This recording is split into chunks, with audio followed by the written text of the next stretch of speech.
जय श्री राम। तो आज मैं एक कथा सुनाऊंगी। कथा ये है कि एक गांव से एक औरत दूध लेके दूसरे गांव में बेचने जाती थी। जहाँ से वो चल के जाती थी वहाँ पे एक नदी पड़ती थी बीच में।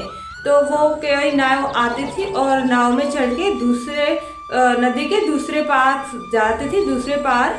तो वो उस पार दूसरे पार गांव था और वहीं पे वो दूध बेचने जाती थी। तो फिर क्या हुआ, रोज ऐसे दूध बेचने जाती थी नदी के उस पार। तो एक दिन देखा कि एक बड़ा सा दरख्त था, दरख्त के नीचे एक साधु बैठे थे। साधु सुना रहे थे कथा। तो उसका रोज आना जाना था, जैसे दूध बेचना और फिर नदी पार करके अपने गांव चले जाना। अपने बच्चों का ऐसे ही पालन पोषण कर रही थी, जैसे दूध बेच के और अपना घर चला रही थी, जैसे सब गुजारा कर रही थी उसी पे, दूध पे। तो रोज जाती थी और रोज आती थी। तो ये रोज एक साधु को वहाँ कथा सुनाते हुए देखती थी। तो क्या हुआ कि सारे गांव वाले वहाँ कथा सुनने आते थे। तो एक दिन इसने सोचा कि ये जो बाबा रोज कथा सुनाते हैं, आज मैं भी इनकी कथा सुन लेती हूँ। ऐसी कौन सी कथा सुनाते हैं जो सब बैठ के रोज सुनते हैं और सुनाते हैं साधु। तो फिर ऐसे ही एक दिन क्या हुआ, उसने भी कथा सुनी। कथा में साधु ये कह रहे थे, उस जो कथा चल रही थी उसमें साधु थे, जो भक्त थे, वो ये कह रहे थे, सबको सुना रहे थे कथा। उसी में कह रहे थे कि जो ईश्वर का जाप करना, जो भगवान की भक्ति करना, वो भव सागर से पार हो जाता है। तो उसने वो बात सुन ली और उसने याद रखा और ईश्वर का नाम लेने लगी। उसी दिन जाप करने लगी। तो फिर जाप करती थी, तो मतलब जाप उसी दिन से उसने अपना जाप स्टार्ट कर लिया, भगवान का नाम लेना। तो फिर रोज जाती थी। एक दिन क्या हुआ कि बहुत दूध बेचने गई थी। तो क्या हुआ, रात हो गई, बहुत देर हो गई।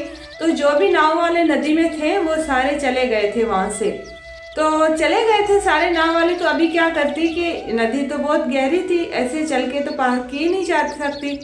तो फिर ऐसा उसने कहा कि जो साधु बोल रहे थे उस दिन मैंने ज्ञान में सुना था, यही बोल रहे थे कि जो ईश्वर का नाम सच्चे हृदय से, सच्चे दिल से जो भगवान का नाम का जाप करता है, वो भव सागर से पार हो जाता है।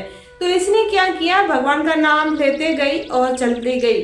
तो उसने वो नदी पार। तो क्या हुआ कि इतने अच्छे साधु हैं कि ये जो भी बोलते हैं वो सच बोलते हैं। तो मैं उसको ले जाके घर पे, अपने घर पे ले जाके खाना वाना खिलाऊं और उसकी दावत करना चाहती हूँ, क्योंकि मुझे बहुत ही अच्छी शिक्षा दी है साधु ने। तो उसने क्या किया कि आज मैं जैसे दूध बेच के वापस आऊंगी तो इनको साथ में लेके जाऊंगी अपने घर। तो क्या किया, वो दूध सारा बिक गया था, लेकिन दूध बहुत लेट हो गई थी फिर से। तो उसने साधु को बोला कि आज मेरे घर पे चलो, मैं आपको मैं भोजन कराऊंगी, अब मेरे घर पे ले जाके आपको मैं भोजन कराऊंगी। तो साधु ने बोला ठीक है कि मैं चलूँगा। तो साधु ने भी साथ में चल लिया और जो औरत दूध बेचती थी वो भी चलने लगी। तो क्या हुआ कि वो शाम हो गई थी। तो वो कोई भी वहाँ पे नदी पे, जैसे नाव वाले जो पार करवाते हैं ना पैसे देके, तो वो नहीं थे वहाँ पे। तो क्या किया, साधु को उन्होंने बोला कि आप आ जाए मेरे पीछे पीछे। तो ये भगवान का नाम लेती गई, जाप करती गई और नदी पार कर गई। नदी पार उसने कर दी।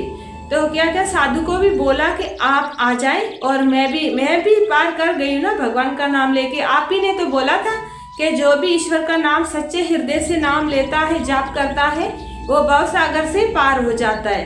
तो फिर इसने ये जो साधु थे उन्होंने बोला उनको कि वाह, जो आपने जो शिक्षा मुझसे ली है, तो आपने बहुत ही उस पर ध्यान दिया और आपने भव सागर पार कर गई और मैं ये नहीं कर सकता। तो उसको कहते हैं सच्ची भक्ति। जरूरी नहीं, वो भी सच्चे हृदय से अगर नाम लिया जाए तो वो भी सच्चा भक्त बन सकता है। तो फिर उन्होंने वो साधु ने बहुत उनको चरणों में पढ़ के ये बोला कि भाई आपने जो ज्ञान सीखा है तो बहुत ही अच्छा सीखा है, आपने जो सुना है वही सच है। जो सच्चे हृदय से नाम लेता है ना, वही पार हो जाता है। तो कहने का मतलब ये है कि जो ज्ञान सुनाते हैं वो सच है। ये नहीं कि हमने एक कान से सुना दूसरे कान से निकाल दिया, ऐसा नहीं होता। ज्ञान सुनने जाओ तो सही तरीके से और पूरा सही तरीके से सुन के आओ और उसको अपनाओ भी।